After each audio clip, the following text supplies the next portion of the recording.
Merhabalar kıymetli izleyicilerim ve takipçilerim. Binur'un Mutfağı kanalıma ve mutfağıma hoş geldiniz. Bugün sizler için son derece lezzetli kaşarlı pişi tarifim var. Bu pişiyi yapmak gerçekten çok kolay, üstelik pufur pufur kabarıyor. Tarifime başlamadan önce kimin nereden izlediğini bana yorumlardan yazarsanız değerli takipçilerimin nereden izlediğini öğrenmiş olurum.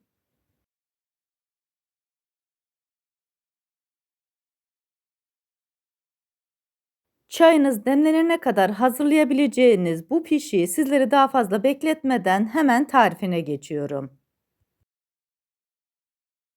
İlk olarak hamurumuzu yoğuruyoruz.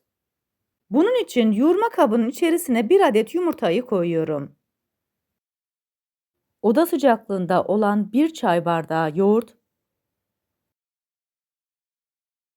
oda sıcaklığında 1 çay bardağı süt, 1 tatlı kaşığı tuzu koyup spatula yardımıyla bütün malzemeleri güzelce karıştırıyorum. Tarifimde kullanmış olduğum çay bardağı ölçüsü 125 mililitre.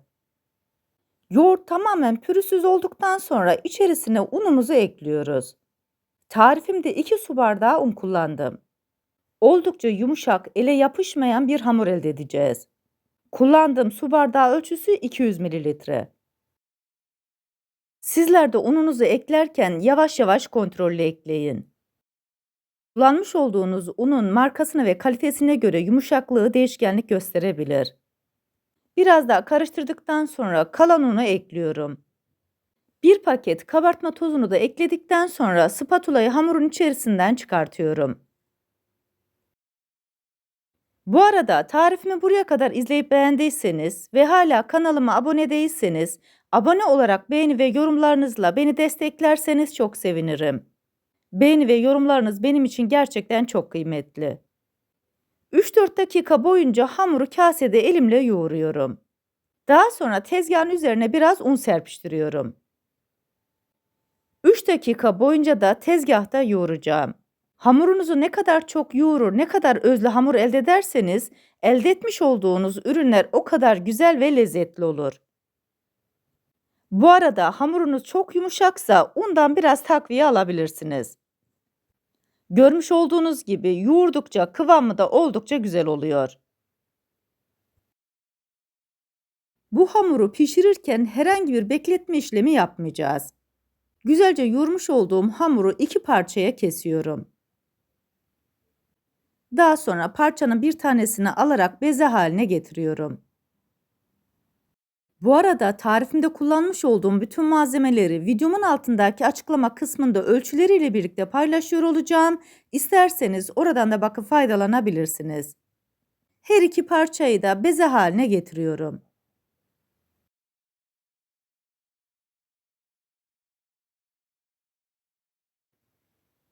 Hiçbir bekletme işlemi yapmadan bezenin altına ve üstüne biraz un serpiştiriyorum.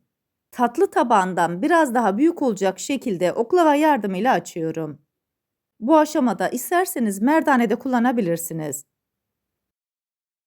Çok ince bir hamur açmıyoruz.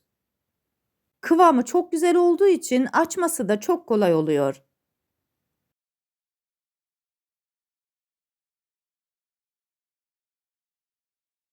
İlk yapmış olduğum bezeyi açıyorum, fazla unundan arındırarak kenara koyuyorum. İkinci bezeyi de aynı şekilde altına üzerine biraz un serpiştirerek açıyorum. Bu arada tarifimi buraya kadar izleyip beğendiyseniz, sosyal medya hesaplarınızdan arkadaşlarınızla paylaşarak bana destek olursanız çok sevinirim. Ayrıca kanalımda birbirinden güzel diğer tariflerim var. Onlara da göz atmayı sakın unutmayın.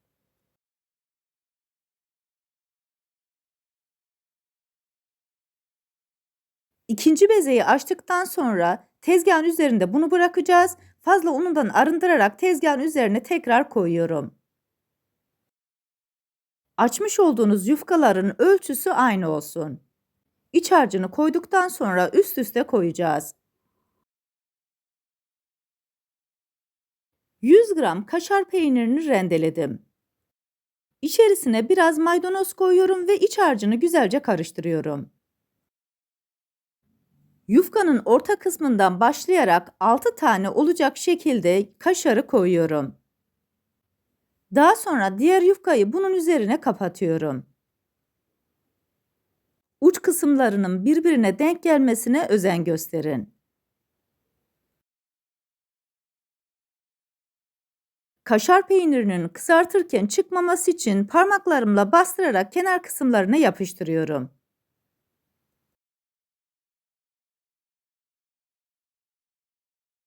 Daha sonra oklava yardımıyla keseceğim bölümleri işaretliyorum.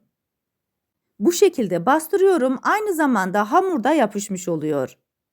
Rulet yardımıyla işaretlediğim bölümleri kesiyorum. Bu aşamada rulet yerine bıçak da kullanabilirsiniz. Daha sonra kestiğim bölümlerini tekrar parmağımla sıkıştırarak güzelce yapıştırıyorum. Bu arada ocağımıza da yağımızı koyduk, güzelce kızdırıyoruz. Pişileri çok ısınmış yağda kızartmaya özen gösterin. Aksi halde yağı çekebilir. Yağın ısınıp ısınmadığını kontrol etmek için bir parça hamur atıyorum. Yeterince ısınmış olan yağın içerisine hamurumuzu koyuyoruz. Kenar kısımlarından kızgın yağdan üzerine biraz atıyoruz. Böylelikle pişinin daha çok kabarmasını sağlıyoruz. Her iki tarafını da hızlı bir şekilde çevirerek kızartıyoruz. Pişilerimizi kızartırken ocağımızın altı kesinlikle yüksek ateşte olsun. Aynı zamanda sık sık çevirerek kızartın. Bir tarafını kızartayım, daha sonra diğer tarafını kızartayım diye düşünmeyin. Sık sık çevirerek kızarttığınız zaman kesinlikle hamurlaşma olmaz. Tarifimdeki tüm püf noktaları detaylı bir şekilde sizlere anlatmaya çalışıyorum. Ancak yine de aklınıza takılan bir kısım olursa bana yorumlardan yazabilirsiniz. Oradan da elimden geldiğince sizlere dönmeye çalışıyorum. Bütün hamurlarımızı aynı şekilde kızartıyoruz ve servis için hazırlıyoruz. Görmüş olduğunuz gibi yapımı oldukça kolay. Yarım saat içerisinde yaparak servis edebilirsiniz. Son derece lezzetli olan bu pişleri yapıp deneyecek olan herkese şimdiden afiyet olsun. Siz bu leziz pişilerin son halini seyrederken ben de sizlere veda etmiş olayım. Bir tarifimizin daha sonuna geldik. Videomu izlediğiniz için teşekkür ederim. Bana destek olmak için tarifimi beğendiyseniz beğenmeyi, abone değilseniz abone olmayı, yeni tariflerimi izlemek için bildirim zilini açmayı, tariflerimi sevdiklerinizle paylaşmayı unutmayın. Her şeyin gönlünüzce olması dileğiyle hoşça kalın, afiyetle kalın, Allah'a emanet olun.